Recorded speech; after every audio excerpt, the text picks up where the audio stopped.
Y en el versículo 11 de este capítulo 1 de Nahum se nos dice quién es. Leamos. De ti salió el que imaginó mal contra Jehová, un consejero perverso. Los expositores bíblicos de tendencia conservadora están de acuerdo que el invasor de quien se habla aquí y a quien se le llama consejero perverso es Sennacherib, rey de Asiria. Usted recordará que cuando tratamos esto, especialmente en los capítulos 36 y 37 de Isaías, y no vamos a buscar este pasaje ahora, pero en aquella ocasión señalamos el hecho de que se mencionaba 3 veces. Se mencionaba ya en el segundo libro de Reyes, capítulo 18, y no solo allí, pero encontramos aquí en esta sección en particular, que también está en el segundo libro de Crónicas, capítulos 29 y 30, y también, como ya hemos dicho, en el libro de Isaías. Ahora, una de las cosas que dijimos en aquella ocasión es que cuando Dios menciona algo 3 veces, nosotros debemos detenernos, mirar y escuchar. Eso es lo que quiere decir. Cuando Él lo dice una vez, eso sería suficiente, pero a veces Él lo dice 2 veces. Usted recordará que a veces Él dice, de cierto os digo. Bueno, eso es de gran importancia, pero cuando Él repite algo 3 veces, entonces uno puede darse cuenta que eso es de suma importancia, por cierto. Ahora lo que Nahum está haciendo aquí es refiriéndose al hecho de que se ha levantado contra Israel un consejero perverso. Y el caso es que él había enviado a Rabsaces con ese gran ejército de Asiria. Y usted recordará que él amenazó a Ezequías, y éste estaba completamente aterrorizado por todo esto.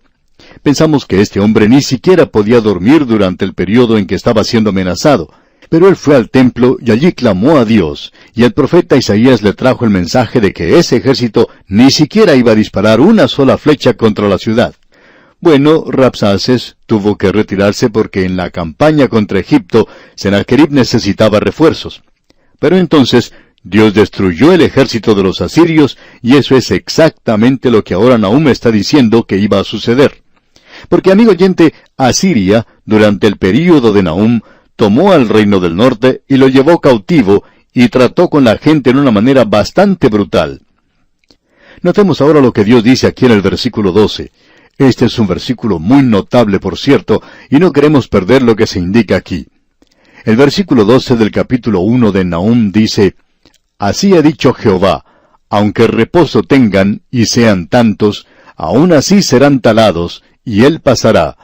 Bastante te he afligido, no te afligiré ya más. Tenemos que aclarar lo que Dios está diciendo aquí porque la expresión que se utiliza aquí, aunque reposo tengan y sean tantos, es algo que para muchos no tiene sentido.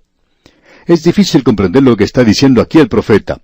Permítanos demostrarle aquí, amigo oyente, que la arqueología ha confirmado muchas cosas en las Escrituras que nosotros no sabemos o que no hubiéramos sabido.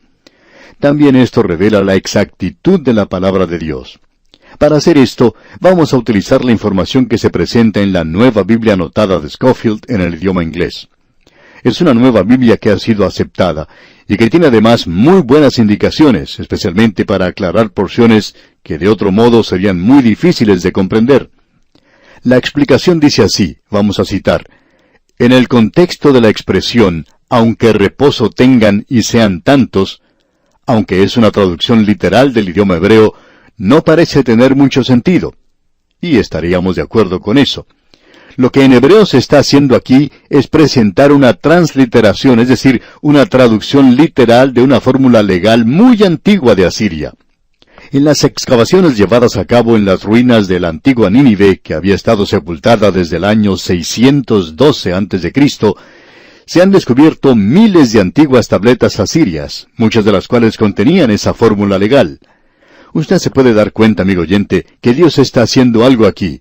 Él está tomando una forma legal de los asirios para que ellos pudieran comprender muy bien lo que Él estaba diciéndoles. De eso es de lo que Él está hablando aquí. Continuamos ahora con esta cita de la Nueva Biblia Anotada de Scofield. Dice, esto prueba bajo investigación que indica una responsabilidad unida para cumplir con una obligación. Nahum cita al Señor como usando esta fórmula asiria al hablar a los asirios, diciendo en realidad, aunque toda la nación completa se una como una persona para resistirme, aún así yo los venceré. Así es que, amigo oyente, Cuando uno presenta esto a la luz de lo que conocemos hoy, Dios está diciéndoles a ellos algo que tenía mucho sentido para los asirios, pero que para nosotros, si no lo estudiáramos de esta manera, no tendría mucho significado. Permítanos ahora concluir con esta cita de la Nueva Biblia anotada de Scofield en inglés que estamos haciendo.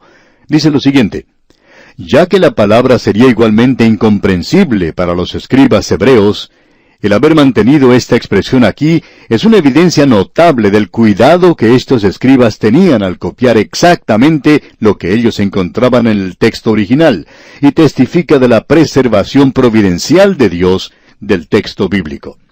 Hasta aquí la cita de la Nueva Biblia anotada de Scofield. Ahora, los eruditos hebreos, que se presentaron más tarde, no sabían lo que esto significaba, pero lo tradujeron literalmente. ¿Por qué? Porque creían en la inspiración verbal plenaria de las Escrituras, y damos gracias a Dios por eso. Ahora permítanos decir lo siguiente, amigo oyente, que esta es una de las razones por la cual no nos gusta comprar las así llamadas traducciones modernas. Muchas de ellas no son traducciones de ninguna manera, porque son escritas por hombres que no creen que esa es la palabra de Dios. Otras, aunque son escritas por aquellos que creen que es la palabra de Dios, fueron escritas de tal modo como para que pudieran ser entendidas por el hombre moderno. Debemos decir que no estamos de acuerdo con ese método. Algunas de esas Biblias son llamadas paráfrasis, y eso hace que ellas se consideren de una manera un poco diferente. Debemos aceptarlas como lo que son, pero uno no debe creer que allí se está presentando el texto literal de las Escrituras. Este pasaje aquí revela eso, que aunque usted no comprenda lo que dice, Dios dice, usted debe escribirlo tal cual es, como yo lo he presentado. Y algún día descubrirá lo que significa, es decir, si usted trabaja arduamente y si lo estudia mucho. El problema hoy, amigo oyente, es que estamos tratando de presentar la palabra de Dios de una manera demasiado fácil, como si fuera esa comida para recién nacidos. Estamos tratando de alimentarlos nosotros como si fueran nenes, pero que son en realidad personas perezosas para estudiar a fondo la palabra de Dios.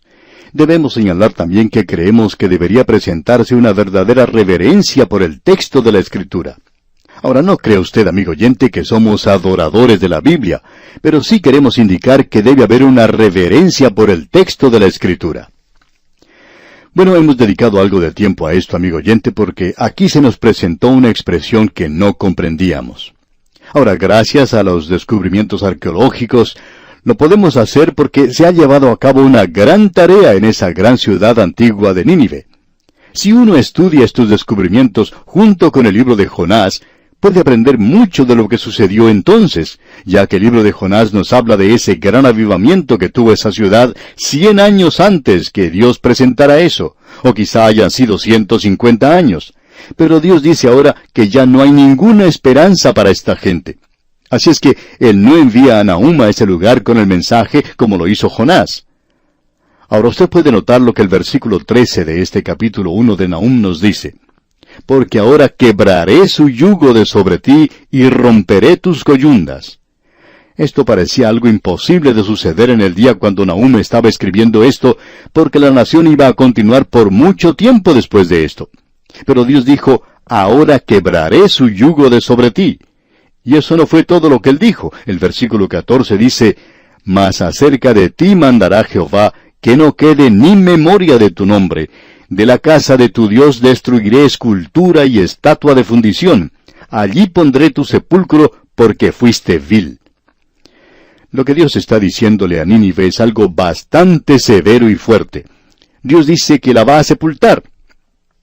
Amigo oyente, Khrushchev no fue el primero que utilizó esa expresión. Él dijo esto hablando de otras naciones, por supuesto, y parecía algo terrible, como es fácil de comprender. Sin embargo, este hombre estaba utilizando una expresión bíblica, aunque él no sabía eso. Dios le había dicho a Nínive que la iba a sepultar. Él dijo que la sepultaría y quizá ya no existiría más como nación. Y amigo oyente, ¿cuándo fue la última vez que usted vio a algún asirio por la calle? Ellos ya no existen, no tienen una nación. Dios había dicho que la iba a sepultar y Él hizo eso. Y Él también dijo, destruiré escultura y estatua de fundición. Eso es en referencia a la idolatría. Una fuerza combinada de los medos y babilonios redujo a esta ciudad a ruinas. Y con esto vamos a tratar, Dios mediante, en nuestro próximo programa. En realidad, la idolatría fue destruida por los medos porque ellos eran un pueblo monoteísta y no adoraban a los ídolos. Ellos eran en realidad iconoclastas, que no respetaban los valores tradicionales y quienes destruyeron la idolatría en lo que se refiere a Asiria cuando destruyeron esa ciudad. Ahora, el último versículo de este capítulo 1 de Nahum, el versículo 15, es algo sorprendente y dice: He aquí sobre los montes los pies del que trae buenas nuevas, del que anuncia la paz.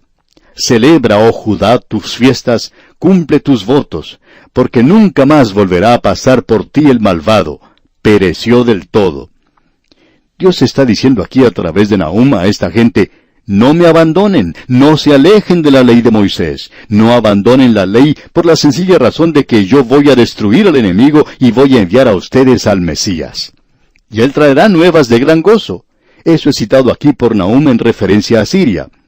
Y encontramos que Isaías también utilizó la misma expresión.